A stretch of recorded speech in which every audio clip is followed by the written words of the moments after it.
Hello guys, আজকে আমি আমার স্পেশাল গরম মশলাটা বানাতে চলেছি, কারণ শেষ হয়ে গেছে আমার রান্নার জন্য। তো দেখো আমি কী কী উপকরণ নিয়েছি। আমি ধনে নিয়েছি, ছোটো এলাচ, লবঙ্গ, দারচিনি, গোলমরিচ, সাদা মরিচ, আর নিয়েছি কাশ্মীরি লঙ্কা, শাহজিরা, বড় এলাচ, স্টার অনিস, আর এটা হচ্ছে কি বলে এটাকে, জায়ফল। এগুলো সবকটাকে আমি হালকা রোস্ট করে নেব। আমি প্রথমে শুকনো লঙ্কাগুলোকে দিয়ে দিয়েছি।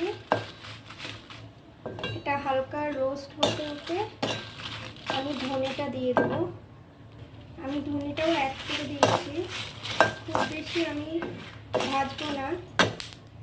এরপরে আমি সমস্ত মশলাগুলোকে অ্যাড করে নিচ্ছি,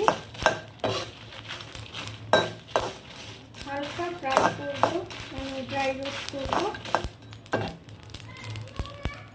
আমার অলরেডি হয়ে এসছে। এবার আমি এটাকে বন্ধ করে দেবো। দেখো গাইস, মশলাটা আমার হালকা রোস্টেড হয়ে গেছে।